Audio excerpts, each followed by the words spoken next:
Okay, good morning, everyone.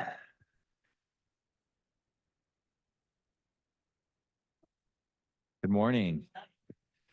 Good morning. We're going to go ahead and call this meeting to order. Welcome, everyone, to the February 14th meeting of the Independent Taxpayer Oversight Committee. Before we get started this morning, I would like to ask our interpreter to walk through how to access our interpretation services for today's meeting. Announcement from interpreters. To use the interpretation feature, please scroll to the bottom of the Zoom screen where the meeting controls are. Click on the interpretation icon, the world, and select English as your language.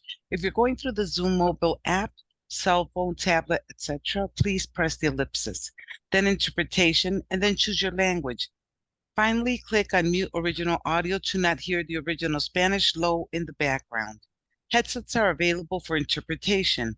If you are in the meeting room, please check out a headset from the receptionist in the lobby.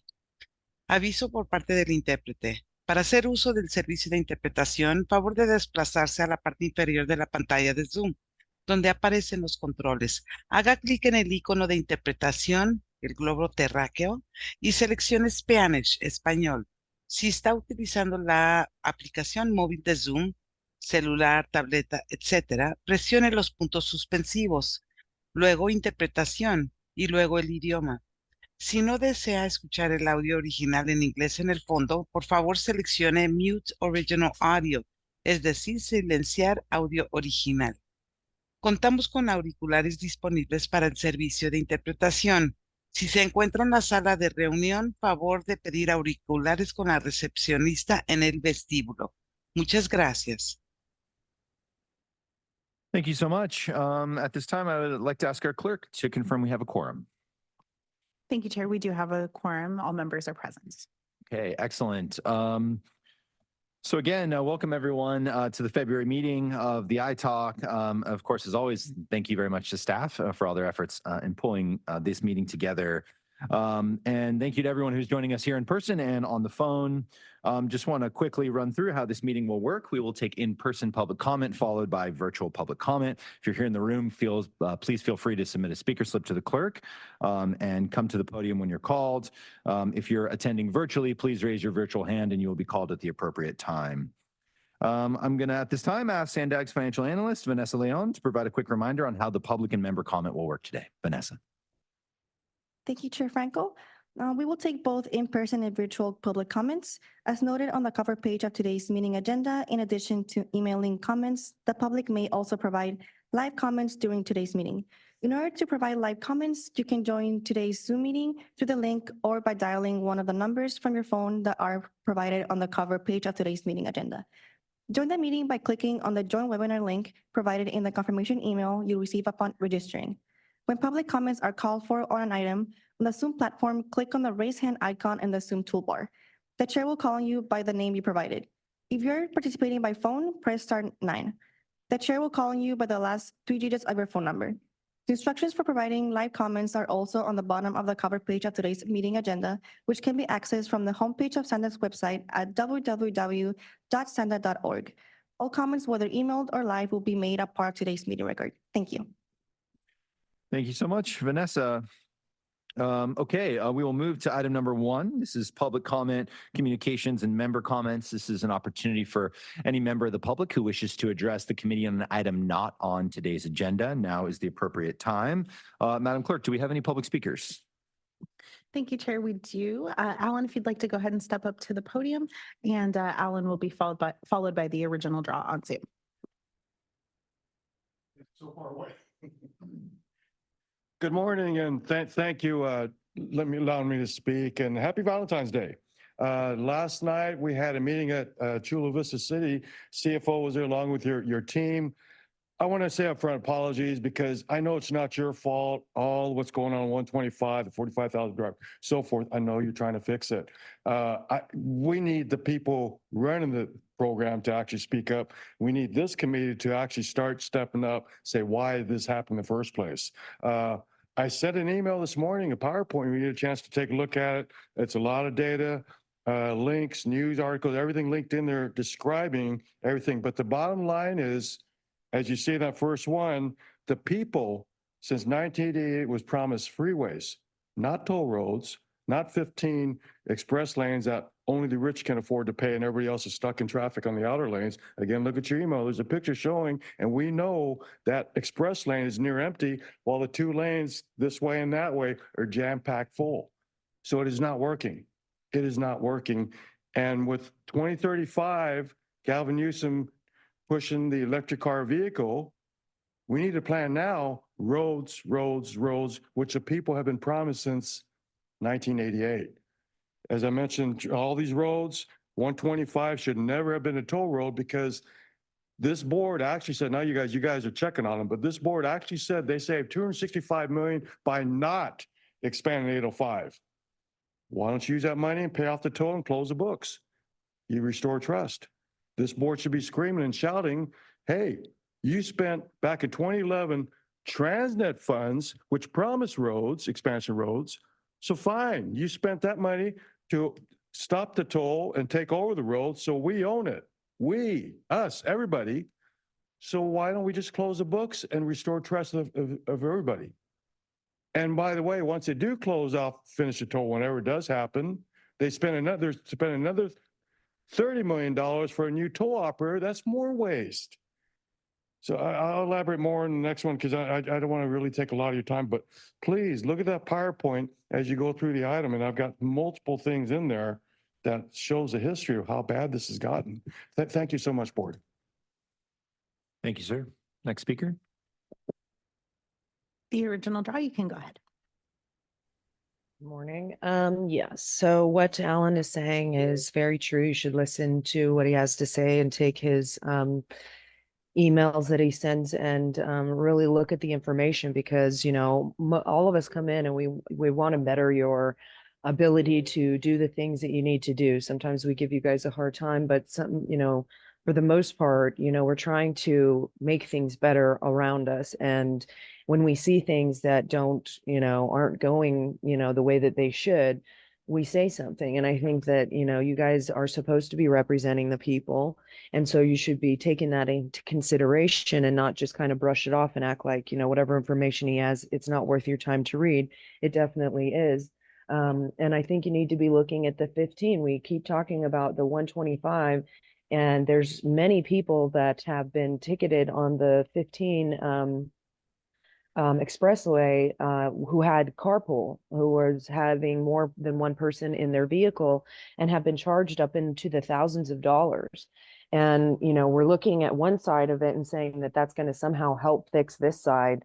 But I think that when we just need to make sure that these people who have been overcharged for a lot of many times, that they are going to be able to get their money back, because right now they're basically being told that they're going to be sent to collections and different things. And when you have a system that is not working correctly, I think that that kind of stuff should stop until you're sure that you know that everybody you're billing is actually legit and that it's not a mistake in the system that is, you know, putting pressure on these people as well to pay for something that they don't need to pay for, but that you're trying to enforce. And then it kind of down the pipe will affect their life, whether it be with registration or different things. And, you know, when we're talking about getting money for, you know, expanding, doing the roads, we already, like Alan already said, there was money to expand the roads and you've been using it on other things. It's a bunch of fraud, waste, and abuse. And now we're supposed to be paying again for the roads and in different ways, just so that you guys can have your plan or whatnot.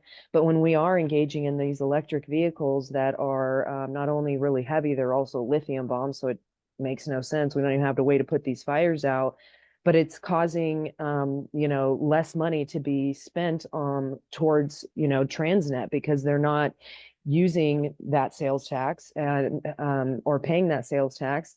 And, you know, so we need to do something, because they are going to be, and when they're, because of the heaviness of them, are more destructive to the roads. And so it's the people that are, you know, using the gas cars that are paying, you know, to make up for this. So we need to have something where it's equitable, because you can't on one hand charge some people and then say you're going to use this to fix the roads and different things and have other ones not pay it when they're the ones damaging the roads quicker than the other parties. That concludes the public comments. I also just wanted to correct the record. I believe I stated that all members were present this morning, but Vice Chair Orso Delgado is absent. Thank you, Madam Clerk. Okay, do we have any member comments this morning? Non-agenda member comments? No, seeing none. At this time, I would like to ask SANDAG CFO Andre Dijon to provide an agency report. Andre. Great. Thank you, Chairman Frankel, and good morning, committee members. So we are staying committed to the good use of our transit sales tax, and I have a number of updates to share today. This past month, the Board of Directors was presented with the 2025 Regional Plan. The Regional Plan is probably one of the most important documents that the board acts on, as it sets forth SANDAG's ability to bring in state and federal funding money to match transit funds. The 2025 Regional Plan will also shape transit priorities and inform the next triennial performance audit will look like. The initial concept is our team's best efforts at putting together a transportation network that meets our region's needs for now and looking way into the future. We've used data and input we've recently received from the board, the community, and over the last several months in putting the initial concepts together. Going forward, we'll bring the modeling process to bring back a draft plan to the board that complies with state and federal mandates. This week, our CEO, Colleen, is in Washington, D.C. at the National Conference of Regions. While there, she's meeting with our San Diego congressional delegation to update them on SANDAG projects like the Losan and Otay Mesa East and discuss the legislative year ahead. Early this month, SANDAG attended the Del Mar City meeting to discuss the Losan realignment project. We are taking the community feedback gathered over the last several months to find the best solutions for moving the tracks off the bluffs by 2035. You'll hear more as the project nears the start of the environmental phase this spring. Work on the Otay Mesa East port of entry is progressing. We're working closely with our federal partners at Customs and Border Patrol and GSA to get the needed agreements in place. We're also working with the U.S. Ambassador to Mexico and the Mexican federal government to try to expedite the project. Mexico intends to complete the construction of the new roadway and the new port of entry by March of this year. Preparations for the Specialized Transportation Grant Program Cycle 13 call for projects are underway. Last week, we had a virtual workshop to receive input on scoring criteria. The Cycle 13 call for projects could make about $9.2 million available for projects including accessible van and bus purchases, volunteer driver programs, transit traveling, and more. Proposed selection criteria will be presented to the board in early summer before the 90-day application window opens July 1st of 24. On the Airport Transit Connection Project, we'll be providing the update to the board at their next meeting here on February 23rd. Under Colleen's leadership, we have broadened our staff team on the project to dig into the analysis and help bring that project to fruition. And tonight, construction begins along Chestnut Avenue in Carlsbad as part of the Build NCC program. In addition to widening the underpass, SANDAG and Caltrans will construct a new bike lane, enhance sidewalks, and create space for community art site. Once construction begins, crews will restrict parking and shift buses along Chestnut Avenue to make way for the new improvements. And just a quick update on the SR 125 toll facility. We had a big workshop here last week, approximately 40 members of staff and the new team we've assembled with Deloitte and A2B on updating the software, getting a new provider. We hope that that'll be done by the end of this calendar year. In the meantime, we actually have 3 sets of auditors looking at the SR 125, our independent auditors, Davis Farr, as well as Fagan Consulting, who is our consulting group on the toll facilities, as well as the independent auditor has hired a forensic accounting team. So work is being done in the past to make sure that all the charges were done correctly. And going forward, we're looking forward to getting a new system. That concludes my report, Chair. Thank you so much, Andre. Any questions or comments? I just have a question about the public comment earlier as far as TransNet and 125. Can you elaborate on that?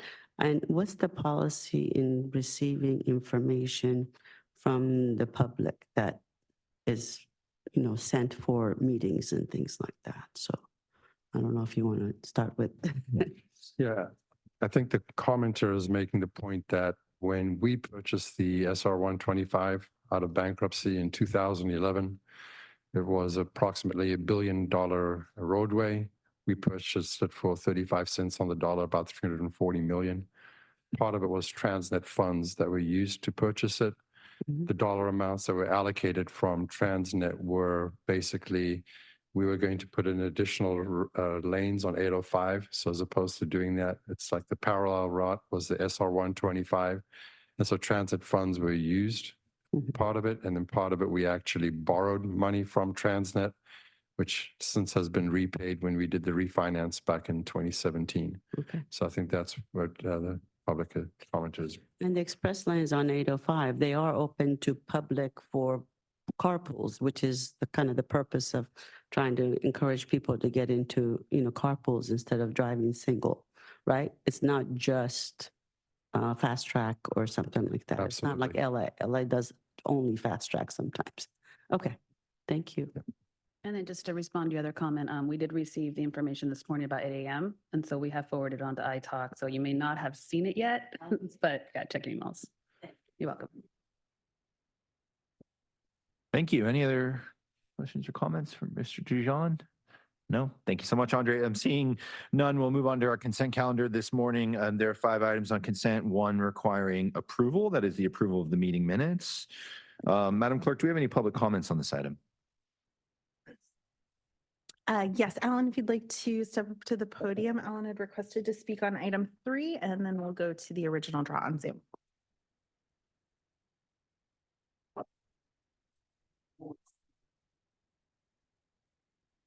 Okay, this will be, I try to represent, I know you folks are very busy. Again, that when you're talking about the expressway and the TransNet funding, we paid for these roads. There should be no, only the rich can pay the fee, which that road is already paid for by transit. That's a bottom line where this committee should really focus on what the people voted back in '88 and again in 2004, that freeways. We were not promised, we weren't told there were going to be expressways where only the rich can afford and nobody else will use it because nobody's going to carpool. There's a few that will, but majority of people, reality check, they do not carpool. You cannot go to work and then go pick up your kids after school, go to Costco and all. It just does not work. You look at 15. So please consider that. And with the electric car taking over, yeah, that's a convenient way to go for everybody. In addition to last night's meeting, there's also going to be a South Bay meeting. I do ask this board to look at what happened last time they did public workshops. They're campaigning for this fall's tax increase on the ballot. That can never happen. Workshops for the public cannot be used for campaigning. And when you tie in a workshop where the public is not allowed to speak to the whole group, they pull us off in little groups, that's also wrong. So consider that. And this is one quick point I'd like to point out. As you see in that one, if you look at the PowerPoint, one of the items they did was $12 million just a couple months ago for wildlife funding, not 1 penny for roads. The whole point of the wildlife mitigation was it's supposed to be used in conjunction with expanding the freeway. I was talking to one gentleman there earlier, and he says, well, no, that money's set aside for wildlife. But where was the expansion for the freeway? That's the fire we got to put out. So look, if you're going to put $12 million for wildlife funding, expand that one road at the same time, because that's what it's supposed to do. And yet all these were canceled. All these projects for roads are canceled and for mass transit, which no one's going to take. So please consider all that because 2/3 of bus fares right now is subsidized by the taxpayer. That's your own, they're from your own report from the MTS side. And yet now they're talking about their asset sales taxes fall and the current transit tax doesn't expire to 2048. And yet they also gave the workers another pay raise and then had a Schumacher, she was here with the union saying, well, we're so proud we got all this money from the workers to fund a tax increase. So think about it. You're actually funding pay raise so they can turn around and fund a program to raise tax on everybody, including your paycheck. It's so wrong where all that needs to be looked at. But the bottom line, please go by the basic ballot, this basic golden rule of what we were promised since '88. Please keep that in mind as you look at everything. I thank you so much for taking the time to listen. I think our next speaker will be the original draw. You can go ahead when you're ready.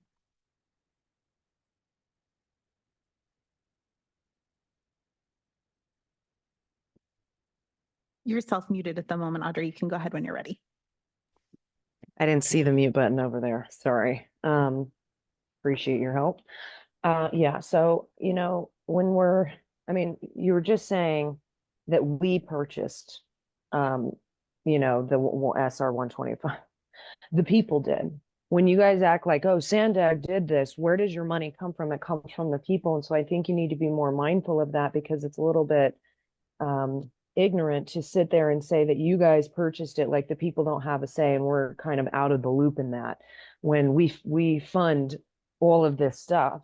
And the reason why they would look at wildlife and not roads is because it's a whole plan. That's the thing, is like, you guys think we're crazy when we talk about the United Nations Agenda 21, 2030, 2050, whatever you want to call it now. But this is part of it, is to do land grabs, to, you know, put people in densely populated areas where they're not going to be driving. They're going to be walking and biking and using public transit. But we're spending all this money for people who are driving, from people who are driving, and putting it towards biking. And there's not that many people riding bikes. Like, we're spending so many millions of dollars on something that it's like you act like if we build it, they will come. If we build this bike, you know, infrastructure, people are just going to start using it. I mean, maybe if you know, force them into that by, you know, the way they want to get us out of our cars. I mean, because you'll even say it's weird that we push for electric vehicles when the word on the street from you guys at SANDAG is like, well, even if, you know, we get everybody in an electric vehicle, it's not going to reduce our greenhouse gases enough. So, and all of that is based off of propaganda. We need carbon. We're carbon based. We don't even emit. It's like 0.04% is the CO2 in the atmosphere, and we contribute 3% to the 0.04%. And we need carbon. We're carbon-based life forms. So the more that we try and get rid of it and act like we're going to do anything to save the planet, we're actually killing the planet in the process. And there's geoengineering and weather modification that has just happened and has been happening, causing all these crazy storms, putting you know, the people in danger because there's disasters that come from it because nobody's keeping up with the infrastructure. So it's like, I don't know how we would want even people to walk and bike if the places are going to be flooded because nobody's taking care of anything. And it's negligent. And then you don't even want to acknowledge that it is weather warfare happening above us and that it is intentional. But if you don't acknowledge that, then it fits into the whole, you know, where the climate is changing and, you know, the emperor has no clothes kind of stuff. And so it's very sad because this is like, it's an altruistic evil because you guys believe that you're doing good. But in reality, you're putting people into an enslavement and destroying the planet and spending money on things that people don't even use. Thank you. That concludes the public comments on the consent calendar. Thank you, Madam Clerk. Okay, we'll turn it back to committee members. Do I have a motion on item 2, approval of the meeting minutes? I'd like to make an amendment on the minutes. On the attendance for the January meeting, I'd like to show that member Miriam Babaki was present. She participated in several of the motions. Thank you very much, Mr. Rivera. With that amendment, I'd like to offer the approval of the minutes. I second. Thank you. And Miriam is here, in fact. Okay, we have a motion by Mr. Rivera and a second by Ms. Babaki to approve item number 2. Madam Clerk, please call the roll. Thank you very much. For Biology Environmental, Lorraine Alquist. Approve. For CEO Private Sector, Sunny House. Approved. Contractor Construction is absent. For Finance and Budgeting, Miriam Babaki. Yes. For Licensed Civil Traffic Engineer, Frank Rivera. Yes. For Licensed Engineer, Les Hopper. Approve. And for Real Estate Right-of-Way Acquisition, Chair Frankel. Yes. That motion passes unanimously with those members present. Great. Do we have any other comments or questions? I have one question on consent item number 6, the Regional Bikeway Program status. I see Chris is here. Are there any other questions? No. Chris, good morning. Thank you so much for joining us. and for the report that you provided. Lots of work going on the bikeway program. Yeah. Two questions for you. One is, there was a delay in the bid process for the Eastern Hillcrest segment. I wonder if you could just speak to that, about why that delay occurred. And then I think I saw 5 or 6 projects that were anticipated to be going to bid in the next 18 months. So I just wanted to ask how confident you were in that 18-month schedule. That is a very, very busy time for you. Let's see. Yeah, Eastern Hillcrest. That project has a significant component that we're integrating in as in partnership with the City of San Diego, and so it's kind of the overall project. The cost is like almost exactly 50-50 between the two agencies, and so we're just working out the final details of the cost sharing agreement. And, you know, when you have that much money on the table, everyone wants to get it just right. And so we're just going through the last bits of that. And then as far as the other projects going out to bid, it's certainly going to be a challenge just to get all of them through the process on time.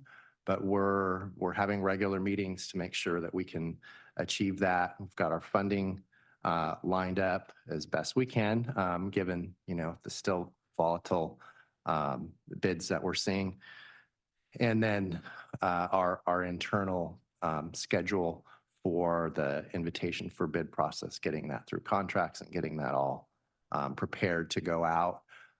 Many of those projects are restricted by grant deadlines and grant funding criteria. So we have a little wiggle room in there on some of them, but we're going to try and get as many out as we can without looking for additional extensions, if at all possible. Thank you so much. Any other questions or comments on the side? No, seeing none. Thank you so much, Chris. Appreciate it. Welcome. Thank you. Okay, we will move on to our reports today. This is beginning with item 7. This is proposed fiscal year 2025 ITALK annual operating budget.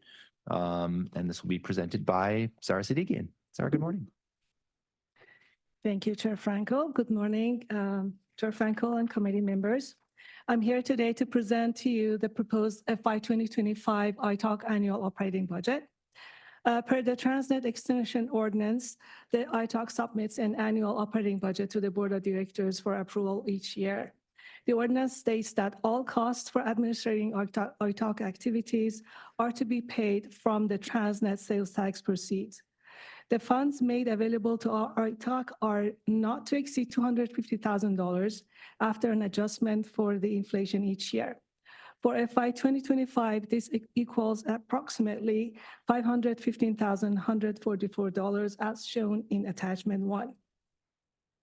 The ITALK operating budget includes the total estimate expenses related to the ITALK program and funds the administration of ITALK activities, including your fiscal and performance audit, ITALK meeting interpretation services, and legal consultant service expenses, for example. This year, the proposed ITALK operating budget is approximately $396,000, which is lower than the estimated allocation amount for FY 2025. The reason for a lower operating budget in FY 2025 is that the budget does not include the cost associated with the TransNet triennial performance audit, and the current performance audits will conclude in FY 2024. As in prior years, any savings would be proposed to be used for future years' expenses, including the costs associated with the FY 2027 triennial performance audit. The ITALK is asked to recommend that the Board of the Directors approve the proposed ITALK operating budget as part of the FY 2025 SANDAG program budget in substantially the same form as attached. Thank you. Thank you very much for your presentation, Zara. Madam Clerk, do we have any public comments on this item? Yes, you do have one public comment. The original draw, you can go ahead. I just want to say it's interesting to see you talk about how much it's going to cost to do things and where the money is coming from.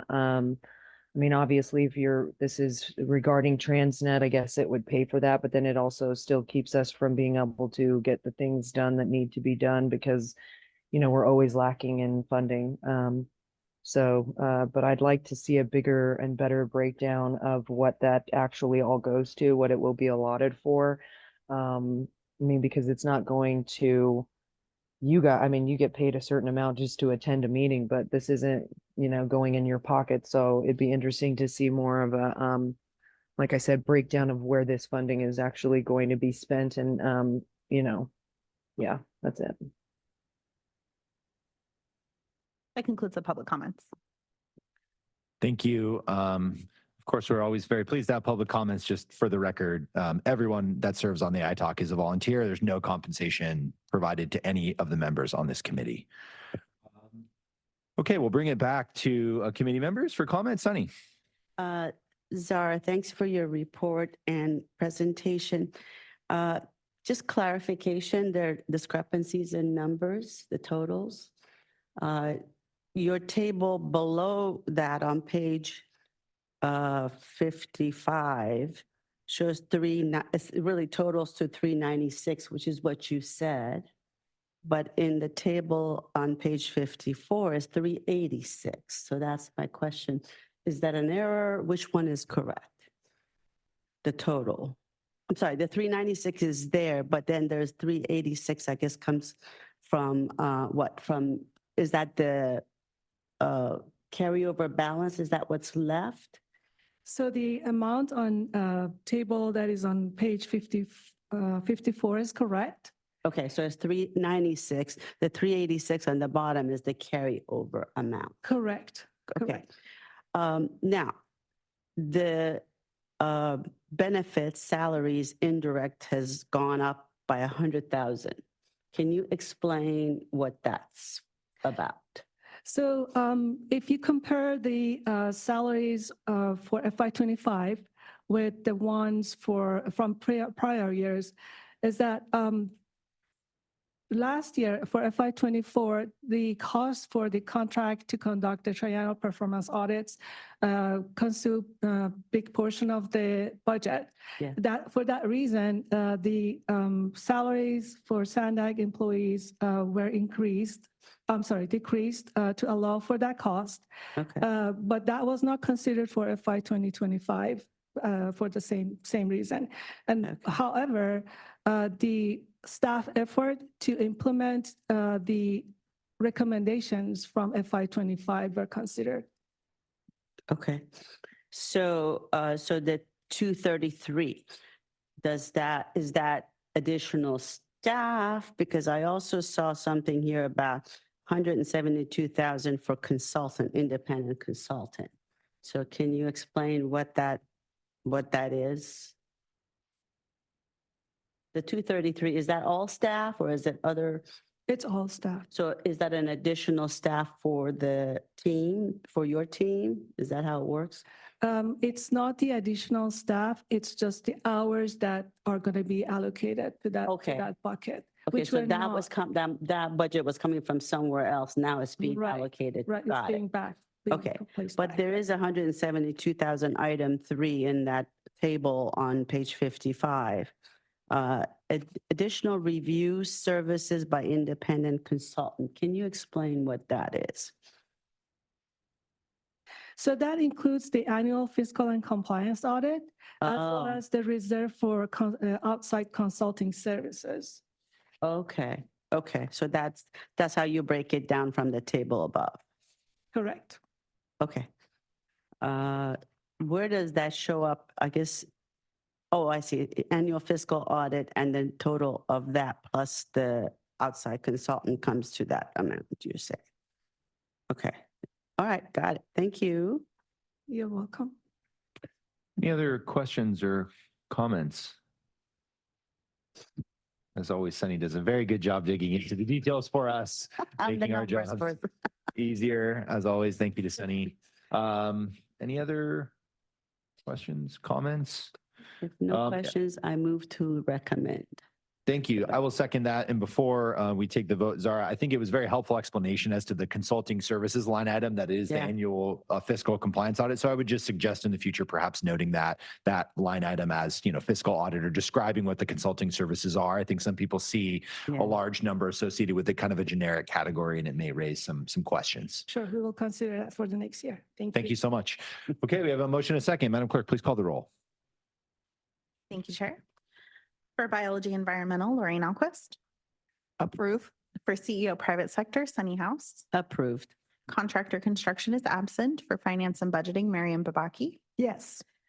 For Licensed Civil Traffic Engineer, Frank Rivera. Yes. For Licensed Engineer, Les Hopper. Approve. And for Real Estate Right-of-Way Acquisition, Chair Frankel. Yes. That motion passes unanimously with those members present.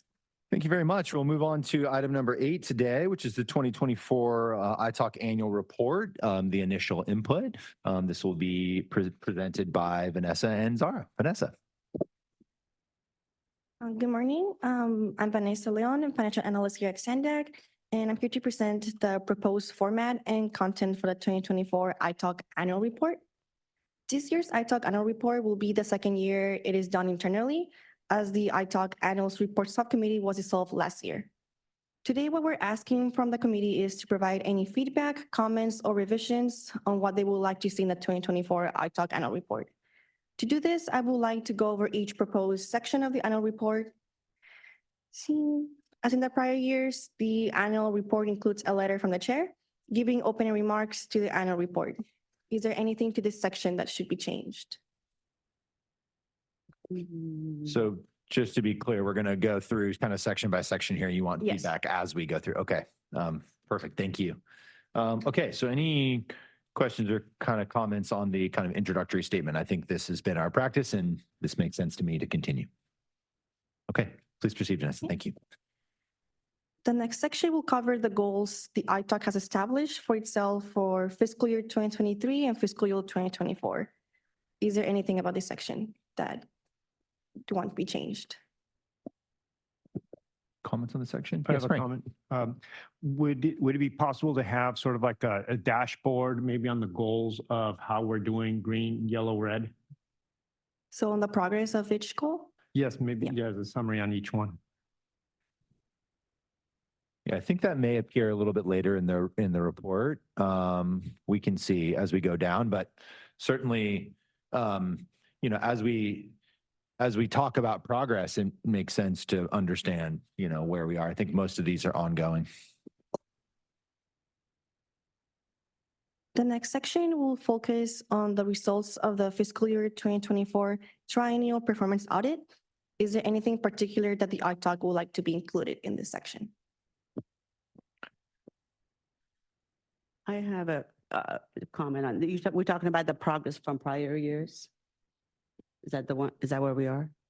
Or, Talking about the TPA here, Sunny. yes, okay. Well, that's just draft scope, so I'm fine with that. Yeah, it's the next one I have a question about. Yeah, and so I think just for purposes of timing, this annual report will be released subsequent to the release of the current TPA. So Yeah. perhaps instead of talking about the scope, there would be a summary of the results of the TPA included in this annual report. Yes, that should be. Yeah, because last year we were doing the contract, so that makes sense. We don't need the scope, we need the actual results. Would you like to continue to explain what the audit is, what it does? Keep that in there and then Mhm. lead to the summary of the results. That makes sense. Yes. Next, the section after that will track the progress on recommendations from the 2018 and 2021 triennial performance audits.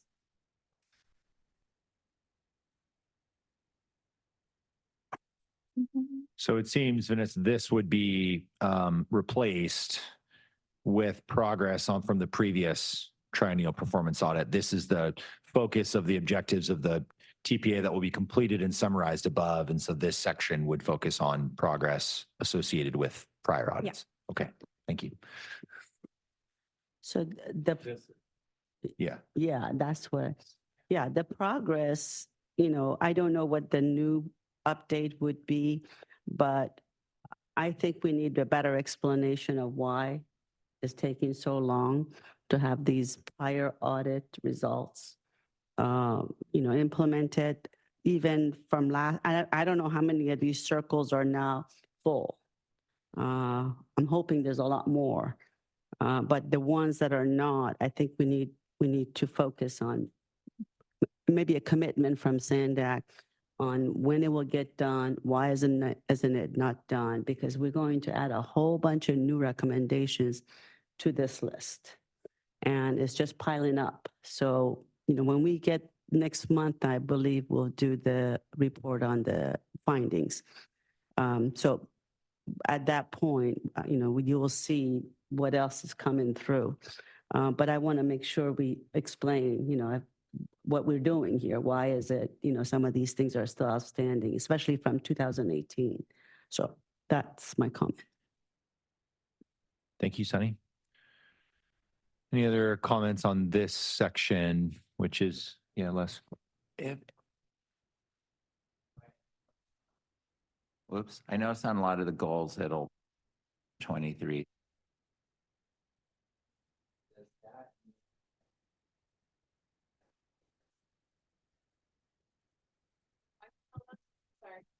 It keeps going off, sorry. Okay. I got it. Oh. All right. Sorry, everybody. Okay, so Beck, can you just explain when it says summer 23 or spring 24? Does that mean when the goal was initiated? Just trying to follow up with Sunny's progress question, or does that mean that it was completed, or what's that referencing? Or expected to be completed? So of course, this is from the last year's annual report. I can get the answer for you, but I think that is the target completion for that item, for example, back then. That's correct. Okay, so to follow Sunny's train of thought, that we're hoping that a lot of these have full circles filled in. Okay.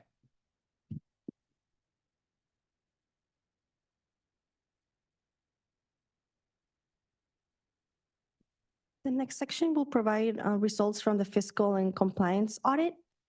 Is there any changes, comments on this section? Any comments on the fiscal audit section? I think this is always well done in the table format, and because we do the fiscal compliance every year, I think it's important to continue to include this.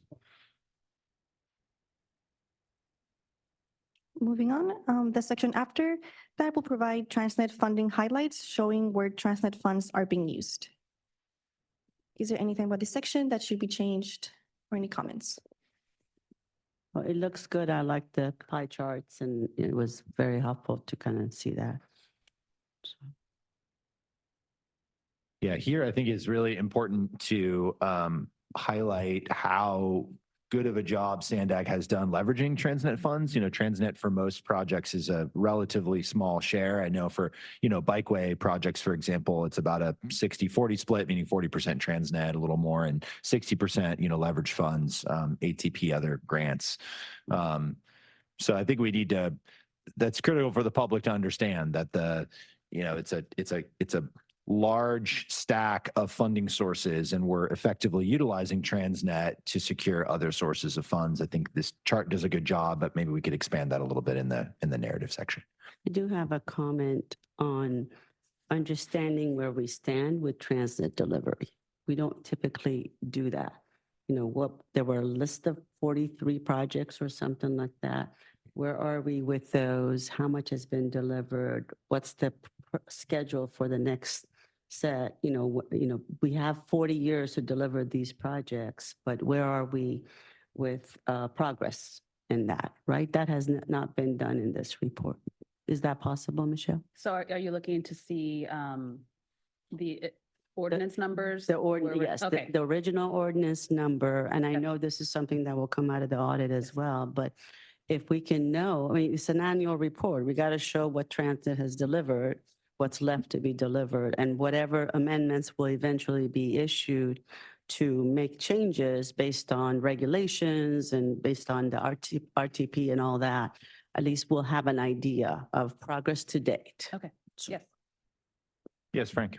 Okay, on the pie chart on the left, local private, can we have the percentage of the local private that is RTCIP funded?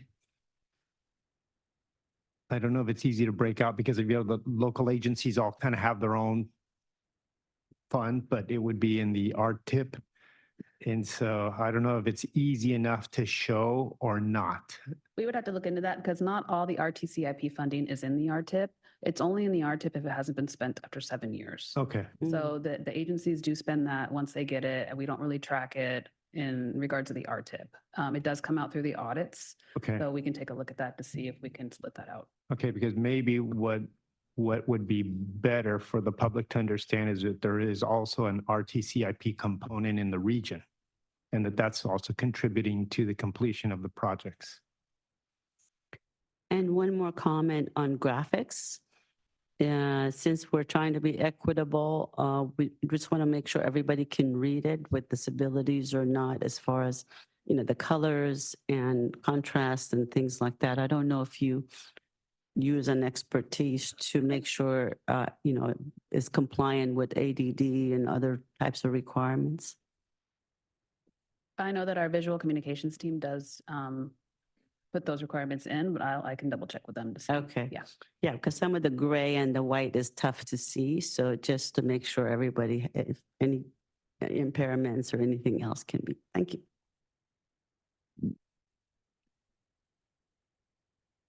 The next section will highlight high-profile TransNet priority projects, along with showing progress in key TransNet program areas.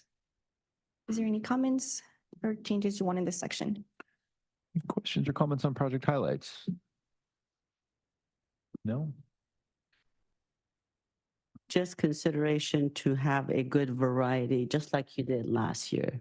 Make sure it's not all transit or highways or whatever, it's everything else. Thank you.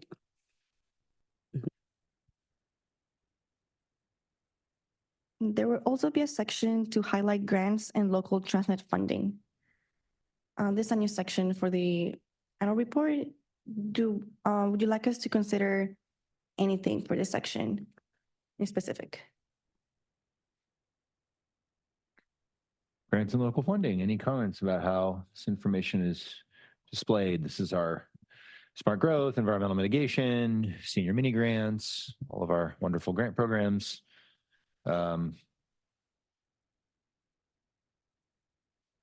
have a comment. Yes, maybe just the largest grants that we received within the last fiscal year. Just to clarify, these are the grants that we provide, Oh, okay. not the ones that we receive. Okay. So, I mean, we can take a look at some of the larger ones that we've provided, Okay, if that's what you're looking for. Okay. thank you.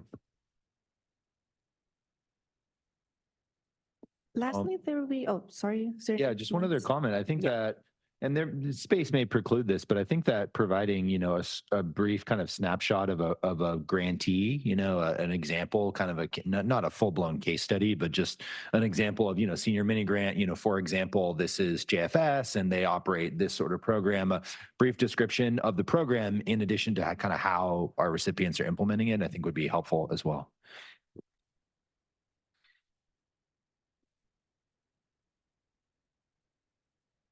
And lastly, there will be a section on how readers may get involved, access iTalk meetings, ask questions, and more. Additionally, 2024 was the 35th anniversary of TransNet. A section is planned to be added to the 2024 iTalk annual report to highlight the regional impact of the transportation improvement and environmental conservation projects that the TransNet program has supported. Are there any final comments or changes the committee would like to consider? Yes, Sunny. I do have a question, and this is being optimistic, thinking optimistically that we get our amendment approved. Is the timing work out that it would get into this report? What's the timing? Because we're going in March, right?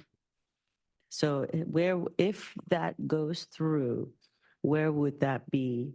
Do we dedicate a section to it, or do we do it in the letter? How would we? So just to add some, just to add some a note here, it is going for the first reading almost in the March 22nd, And then for the second reading will be April 26th. And if the amendments get approved, it takes 30 days for them to be effective. Okay, So it will be almost end of May. okay, but would it still get into the annual We report? can at some point? coordinate that, right? Okay, keep to your include- fingers crossed.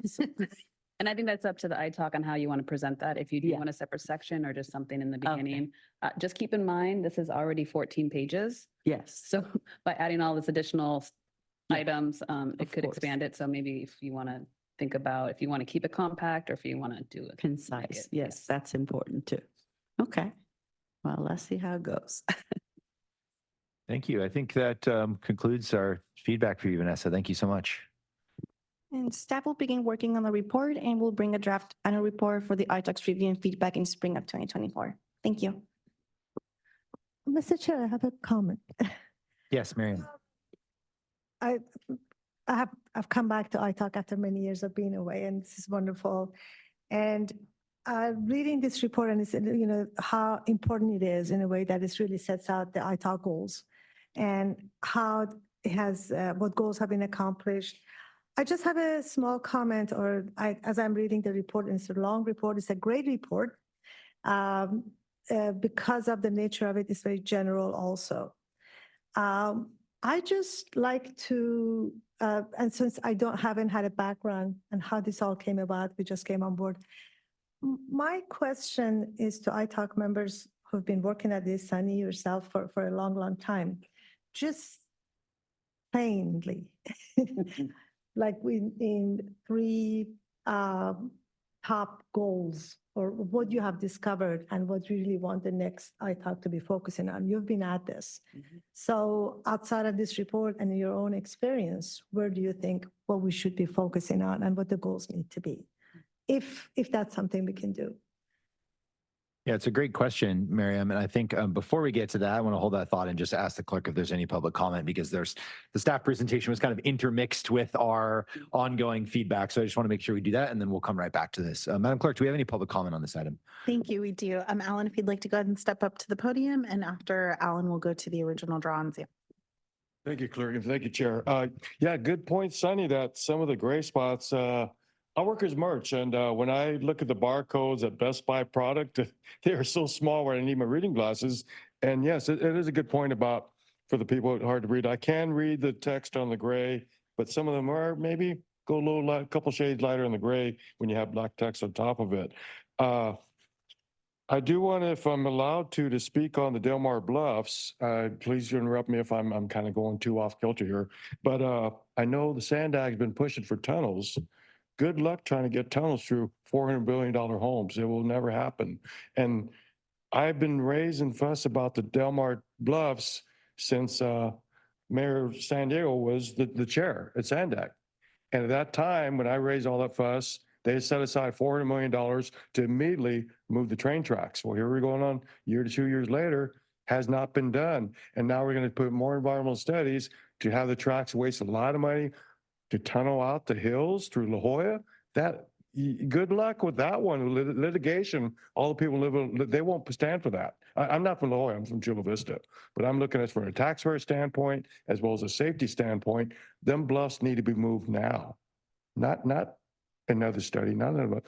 You've got to make action on that right now, because we're talking about the safety of pastures.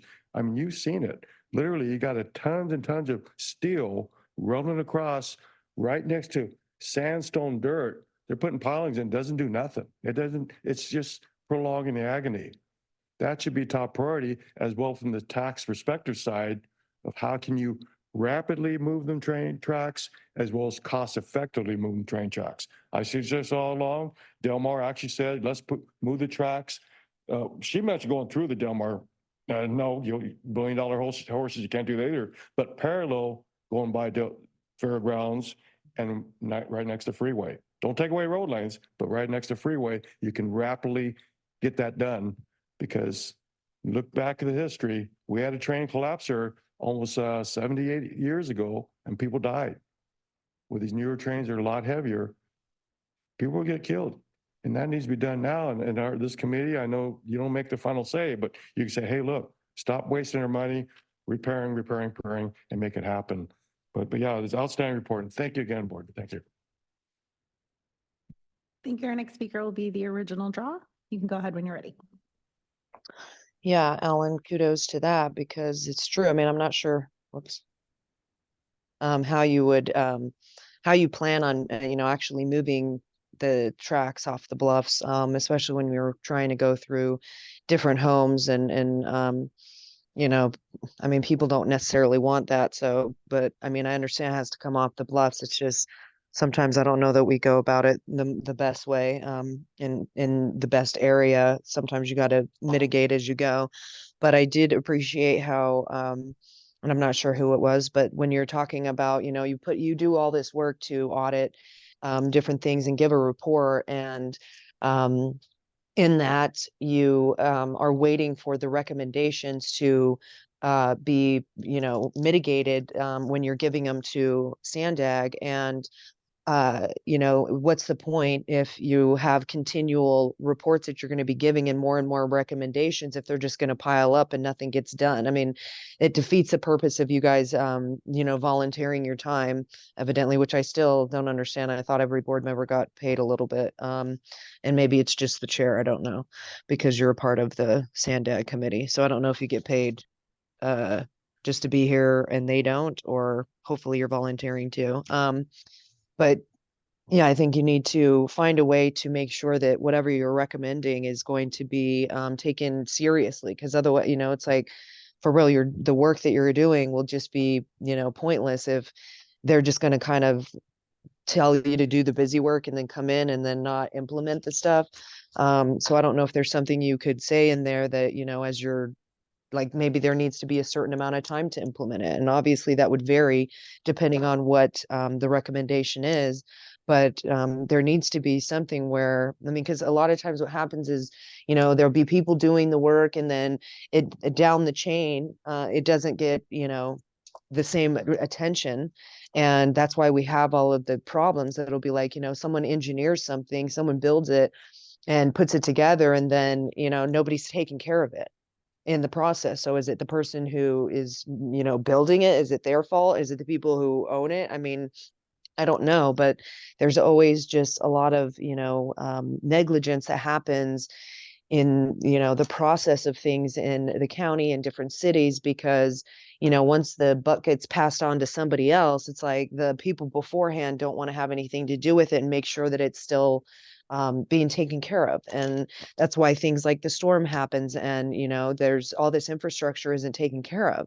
And not only is it not, but there's no money for that. So we need to be more, mindful in all of those things to make sure that the community has what they need, instead of just letting everything fall short and being like, oh, well, it's not my fault, it's their fault, or it's their fault, or it's their fault. We all need to take responsibility for what's going on. That concludes the public commenters. Thank you.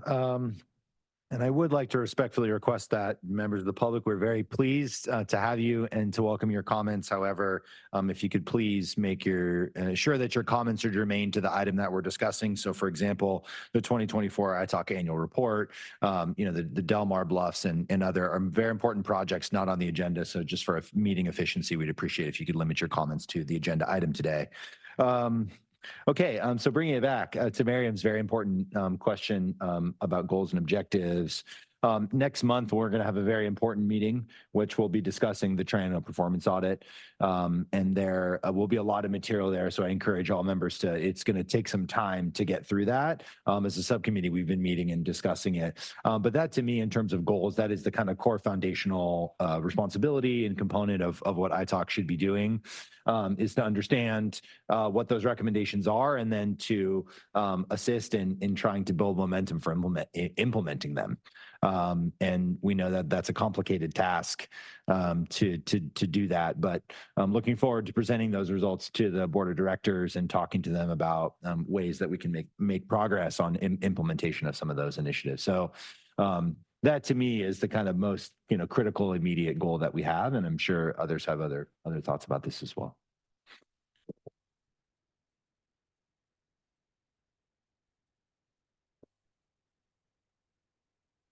Okay. Seeing no other comments on that, we will move on to item number 9 today, which is the fiscal year 2025 to fiscal year 2029 TransNet program and transit-related revenues. And I believe this item will be presented by Michelle. Yes, thank you.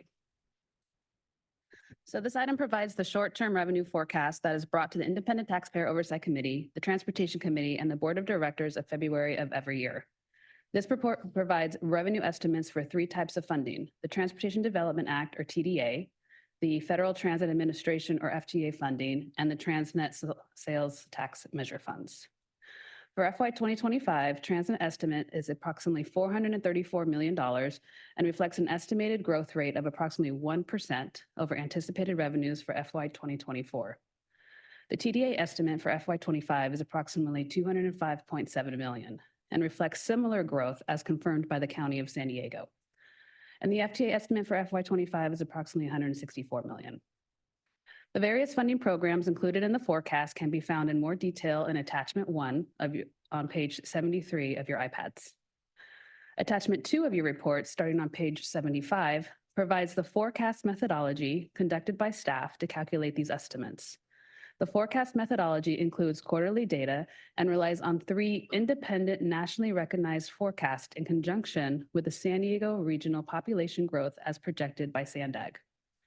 This forecast also went through a peer review process, or PRP, in December of 2023 to review and concur with this methodology. Further information on economic conditions can be found in this attachment, and I also have Naomi Young here, our Principal Economic Research Analyst, to answer any additional questions. Attachment 3, starting on page 79 of your iPad, provides the breakdown of the revenue estimates for the TDA and TransNet funding. And these estimates are then utilized by local and transit agencies to plan for capital projects and determine operating subsidies.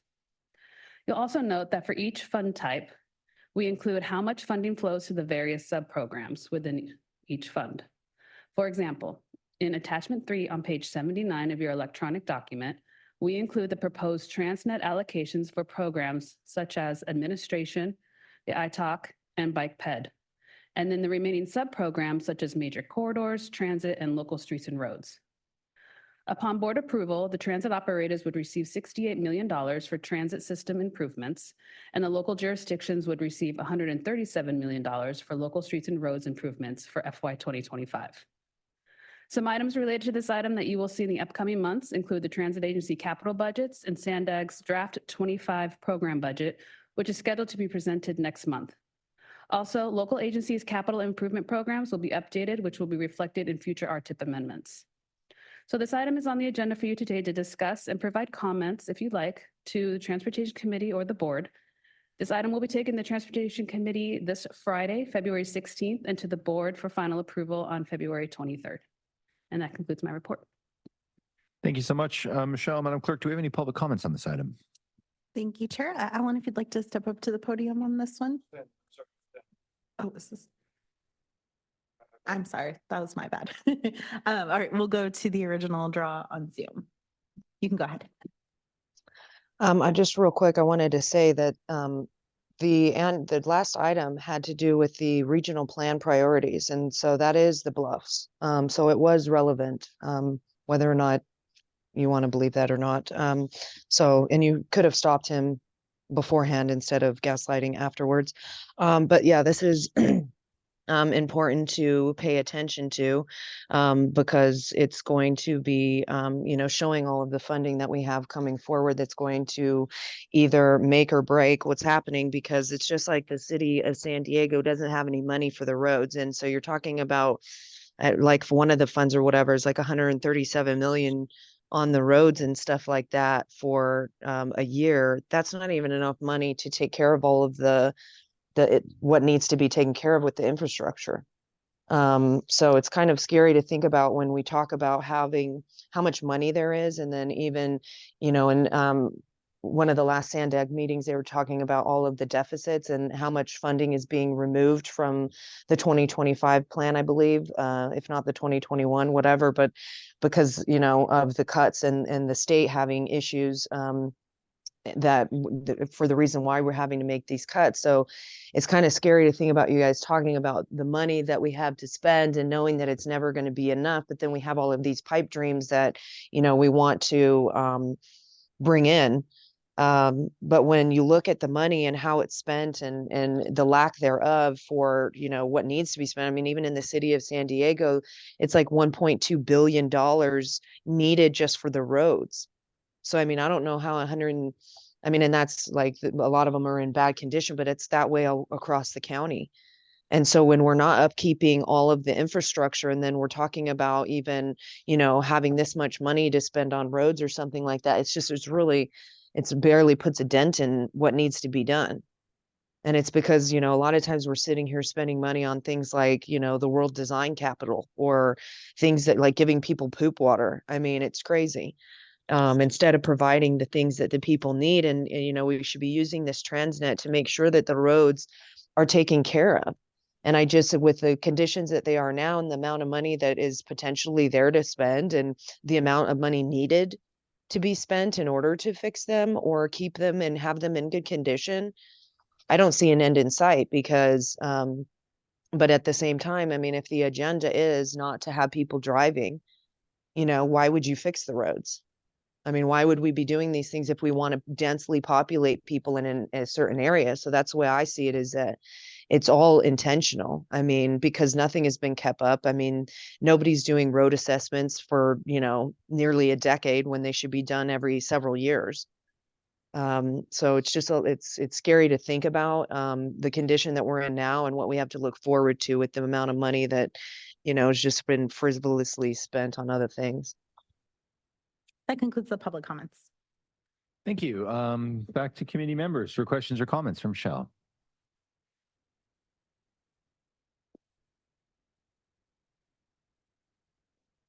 Yes, Les. Just one, Michelle.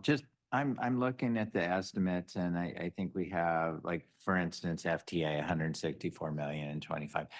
Historically, how have the estimates compared to what actually happened? And that might be in the next table or somehow, but I was just curious without reading everything word for word. We don't have historical information in here. Are you referring to FTA in general? Just anyways, we have three buckets of money right here. So how historically have our estimates measured up? Sure. So FTA, we get their estimates based on the Federal Register, which states that they are supposed to increase about 2% annually. So that's what we assume. They come in roughly about that. In regards to TransNet, that does depend on many economic conditions. And I think when we provide with the quarterly reports on where we're at versus where we're estimated, for example, we had a really good year last year. So we're kind of thinking that it's going to go down or it's going to stay more flat. And I believe we have, correct me if I'm wrong, if we have like a historical trend that we provide, or if I know we have it somewhere. Yeah, maybe I can just comment. As far as transit and TDA, generally they've been on top of each other. One is obviously a 0.25% sales tax, one is a 0.5% sales tax, but over the last several years, we've actually seen them spread out a little bit, transit coming in a little bit higher. But I would say pre-COVID, our estimates were always maybe within 1% of what we projected. But when COVID happened, everything got thrown out the window. But I think, again, now that COVID's out, and I know that Naomi and her economic team really kind of hone in on the growth. They spend a lot of time with our Avenue Insights, our outside consultant, as well as 3 different sources that they get their economic updates from. So hopefully we'll get back on track within that 1%.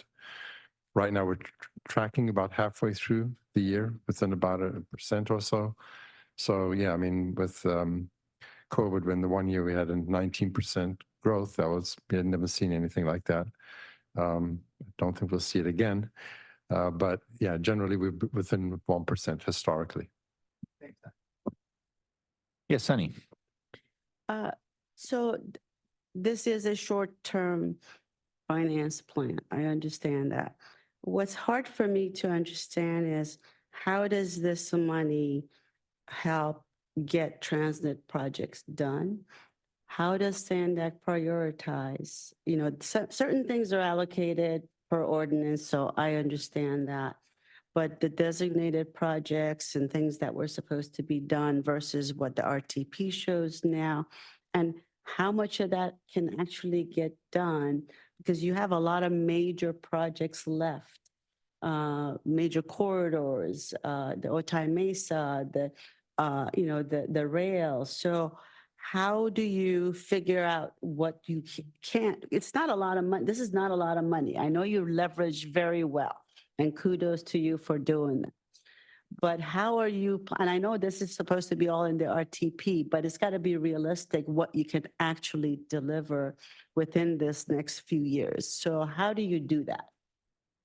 So TransNet was, brought in to help pay for, not 100% pay for projects, but to help projects such as leveraging, like you've seen. So the priorities get reviewed based on the regional plan, and of course, what our board directs us to put forward. So every time we bring forward our annual budget, that's where our priorities are shown for TransNet. But they do get reviewed annually, and then based on the regional plan, they may move around. For other areas such as local streets improvements as well, that's for additional funding to help with funding they already get for their local projects. And so on top of their general fund and other tax funds, this is helping them as well. So TransNet is more of a leverage. If we didn't have TransNet, we wouldn't be able to bring in as much federal and state money that we have been able to bring in because it does require a local match. Does that help answer your question? I mean, I understand what you're saying, but as far as there were promises made in the TransNet ordinance. Correct. And there are going to be some changes to that. Amendments are going to come because regulations have changed. The world has changed. What maybe was applied 20 years ago or whatever is not necessarily the case now. So I guess the question is long term. Yeah. What's the bigger vision? To be able to really deliver TransNet projects or amend as you need. I know you've been working on that. So timelines or. So let me jump in there, Sunny. So the projects that are in the 2025 regional plan may be re-envisioned from what was in the actual ordinance. So through this process of doing the project selection in the RTP and the timeline, the phasing of these projects, all of that will be in the 2025 plan. Okay. So we've already gone through the process of looking at what did it look like in the ordinance and what is it looking like in the 2025 in terms of our initial concepts. We haven't picked but we are definitely tracking on those TransNet projects in the 2025 plan. Good. And as far as how do we pick which projects we're going to kick off with our TransNet dollars, if the TransNet dollars are coming in as estimated here, the way that we do it, we have a formalized process. It's a project selection and funding process that's part of our board-approved RTIP, our Regional Transportation Improvement Program. So we have it kind of spelled out. How do we select the projects that any new revenue would support? And so a lot of times, and what we're finding ourselves in the situation right now is costs continue to go up. So any additional revenues that come in generally have to go directly to those projects that have had a cost increase. So we're not going to be starting any new projects while we have unfunded phases on ongoing projects. So that is generally our number one priority, is to complete the projects that we've already started. Okay, makes sense. Thank you both. Thank you. Other questions or comments? Michelle, I noticed that in this fiscal year, where basically the projection for TransNet funds is just flat. It's just 0%. Wonder if you could talk about the thinking behind assuming a 0% increase for this fiscal year. I believe Naomi can help you with that.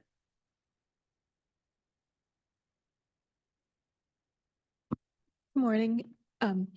So there are a couple things going on with the TransNet forecast that got built in. So first is that our population is lower.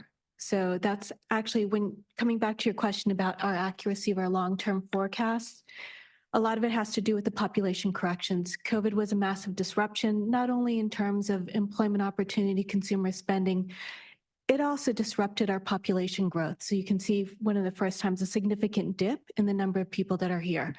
So that's caused some of the challenges in this. As we start looking forward, one of the reasons why TransNet revenue is flat for this coming year is a slowing in consumer spending locally. We're not seeing that on a national level. The other aspect is that inflation has slowed down. And I mean, as a result, prices are not growing as quickly as possible. And so what we're seeing is for the first half of the fiscal year, we're tracking a little bit under what our revenue projections are. We are expecting that in the second half of the fiscal year, confidence returns, as well as the strong Christmas spending filtering through, because there's a little bit of a lag in the numbers, to help offset some of those reductions. So that's where we end up with a flat. In order to recover for the slow bit that we had in the first half of the fiscal year, we would have to have spending in the second half of the fiscal year go through the roof. And we're not anticipating that happening. Thank you, Naomi. Sure. Okay, any other questions or comments on item number 9? Okay, seeing none, thank you so much, Michelle. We'll move on to item number 10, which is the TransNet RTCIP, the Transportation Congestion Improvement Program, the proposed fee adjustment. And this item will be presented again by Ms. Adigian. Zara, hello. Hello, and thank you. According to the TransNet Extension Ordinance, 19 jurisdictions, including the 18 cities in the San Diego region and the County of San Diego, are required to collect a Regional Transportation Congestion Improvement Program, or RTCIP fee, from the developers for each new housing unit constructed in their jurisdictions. The objective of the RTCIP fee is to ensure that the future development contributes to pay for the impact of the demand for the growth on the regional arterial system and transportation facility improvements. According to the TransNet ordinance, SANDAG is required to adjust the minimum RTCIP fee amount every year based on an analysis of construction cost indices, but no less than 2%. Based on the analysis of construction cost trends and relevant indices, staff recommends a fee adjustment of 4.9%. We have here Naomi Young, SANDAG's Principal Economic Research Analyst, to answer any questions you might have about the methodology and the analysis that were considered for the adjustment of the RTCIP fee this year. Upon the board approval, the adjusted RTCIP fee will be effective on July 1, 2024. The annual submittal of RTCIP funding programs by local jurisdictions is scheduled for ITAC's review in April.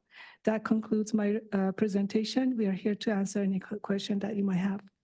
Thank you so much, Zara. Madam Clerk, do we have any public comments on this item? Thank you, Chair. Alan, if you'd like to step up to the podium, you'll be first, and then we'll go to the original draw. Hi, thank you, Board. Sandy, that was very troubling what you said, that the world has changed. This board needs to follow that golden rule, please. You cannot interpret the world has changed or what the voters voted on. Follow that golden rule. TransNet voted by the people who promised them stipulations right there. That's what you need to interpret. You cannot change it. I've argued with that for a few people at the regular SANDAG board, but this committee, you're the watchdog. You cannot change what the people have asked for. That is the law. Concerning increase of, we well know the inflation, Biden inflation has been killing us. But we need to realize that as you put more fees on individual units, again, I'm a merchant. I don't have nothing to do with developers. Take it from the developer standpoint. They require 20% of the units have to be affordable housing. So you can't get a fee off them too, but then that means you get a fee on the rest of them. So the developer has to make so much money for that 6-story structure. And oh, by the way, Prop 1, if anybody hadn't looked into it yet, it's going to actually change zoning. The state's going to actually override Every city codes are R1 zoning to allow the state to determine where to put affordable housing, i.e. housing for the homeless in your backyard. And that's where you're going to get the fees from that. But you need to realize that these guys with these developers, what they're doing with this fund, what you're doing, the bigger picture is, if you don't mind indulging me on this, is that people suffered so much with more taxes, plus the SANDAG proposing new taxes. It's ready on the ballot for this fall, in addition to a library tax, the soda AB 138 soda tax, AB 755 tire change fee, it's a tax. SB 200 drinking water fee, a tax. AB 18 firearms excise tax, that one they did call a tax. SB 246 tax. You can see and the one that always fails every year, AB, but they're trying to pass for AB 1448, a kidney dialysis tax. We see a fee. You see it every time on the ballot, but you can see all these additional competition fees and tax affecting all of us. So yes, it's only like $100 per unit where you're looking at this little fee increase, but take that in context, this here, as well as a bigger picture of follow that golden rule. You're the committee, you're a watchdog, not what you interpret. The world has changed. Thank you so much for listening to me. I appreciate it. I yield back. Thank you. Thank you. Our next speaker will be the original draw. You can go ahead. Yeah, I mean, it's interesting when we're talking about people leaving or having less people, it's because of things like this California has the most taxes out of everybody. It's like we're being taxed just to breathe eventually is what's going to happen. And, you know, you're going to always have less TransNet funds because if we're pushing for these electric vehicles, they don't pay into this tax. So, you know, that's obvious when you push a certain agenda, you're going to have less money that's coming in. And that's why with this whole congestion fee, it's like, you know, coming down the pipe is density plans. We got to get everybody in a densely populated area. And then you're saying now you got to pay for the impact of that and the density and the growth of the impacts of the growth. So, I mean, that's not the people's fault who are constructing these or developing them. They're the regulations that are coming down not only from the state, but the county. So, you know, we're pushing all of these things and then punishing people for having to actually engage in that, whatever that is. And then that cost then winds up coming down on the people. And so we're constantly putting people in a predicament where they are just struggling to pay for things and to pay for food and just housing and all the things that they need just to live a day-to-day life.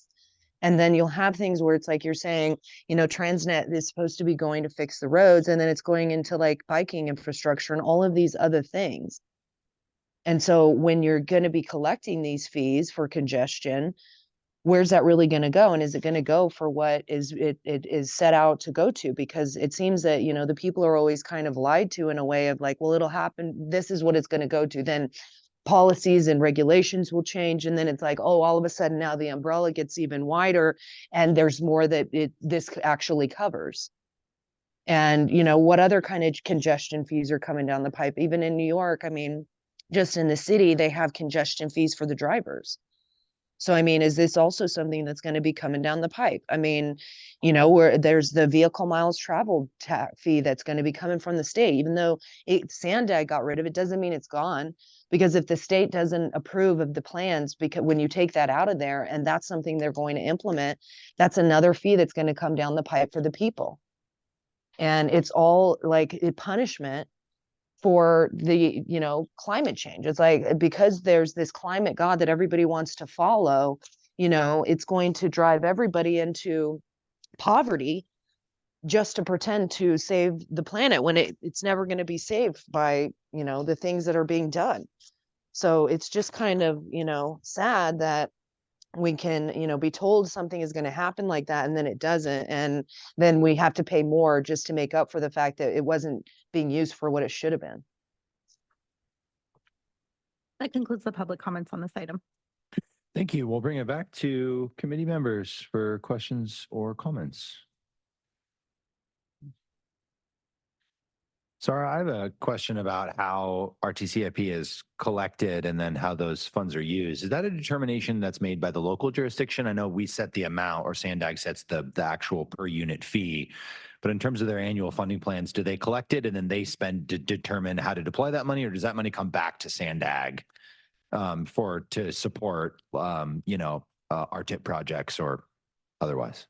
So each jurisdiction is required to set up their own funding program for RTCIP fee, and to have an expenditure plan for that, and spend the fee that they collect according to their expenditure plan and what is in the regional transportation plan that is adopted by SANDAG. So as long as the project is within those projects that are on the regional transportation plan, they can spend the RTCIP fee for those projects. And the fee is collected by the jurisdictions. The fee doesn't come to SANDAG. They have up to 7 years to spend the fee. If they don't spend the fee during that period, then it has to go back to, I think Marcus is not here. No, yeah, so basically the RTCIP funds have to be spent on a regional arterial to help with congestion. So the regional arterials are shown in the regional plan, so that's what we compared against. That's per the ordinance board policies. If it's not spent within 7 years, then it needs to be programmed in the RTIP to show staff where and when they plan to spend the funding. So these funds have to be used to improve a regional arterial. What happens in many cities? I'm thinking of, an example. I want to be specific. In the city of Carlsbad, El Camino Real, for example, the city of Carlsbad for many, many years had a local growth management plan that had performance standards associated with their major arterials. They determined a couple of years ago that, look, we're built out. There's not going to be any capacity enhancements on some of these major corridors anymore because there just isn't space. There's not right away for whatever the reason is. So in that case, I mean, what would, I guess, the universe of improvements be to a regional arterial in the event that, we're not going to continue money on capacity enhancing upgrades, but, what else could be done in that case? So basically what this fee was created to do is account for additional people moving along that roadway. So if you're going to build more housing, you need to take into account the additional traffic. So if that's not expanding the roadway, you can do different enhancements such as traffic synchronization, and turning lanes, restriping, those kinds of things. As long as they're enhancing the roadway, they don't necessarily have to be capacity increasing. Understood. Okay. Thank you so much. Yes, Frank. I'd like to offer my perspective on the Chula Vista program, since I helped develop it when the RTCIP was a requirement. And it is a list of projects that are typically regional arterial system streets, which a local agency submit to SANDAG for inclusion into the RTP. And so it's typically improvements that go for that, sidewalk improvements to help the pedestrians, bicycle programs, bicycle projects to help the bicyclists. But it's however you can reduce congestion for all the different modes of transportation. Each local agency adopts their own plan. Each local agency decides to go with the minimum or can approve an amount that's different, but has to be higher than the minimum that SANDAG's requiring. In Chula Vista's case, it applies to everything besides housing, the exclusions notwithstanding, but it also applies to commercial and industrial, because cumulatively they all help increase congestion as they get developed. And so that's the debate that was held at Chula Vista, was which land uses are going to be charged the fee. But Chula Vista made the decision to go beyond the minimum because the needs were shown to be greater. And so they did their own nexus study. So I think that's kind of the way it goes. It is a lot of discussion held with the elected officials on what ultimately gets included in the program. And we would constantly monitor all the regional arterial corridors and ultimately prepare a capital improvement plan that included improvements to those corridors that needed the most assistance. Thank you so much, Frank. It's really helpful context. Any other questions or comments on item 10? No, seeing none, this is just an information item. So Zara, thank you so much for your presentation. Okay, and I think at this time, that concludes the report items on the agenda. And our next regular meeting will be held Wednesday, March 13th. Again, that's going to include a discussion regarding the draft triennial performance audit. So I would, again, encourage everybody to take a look at that prior. There's going to be lots to discuss. And with that, we're adjourned. Thank you so much.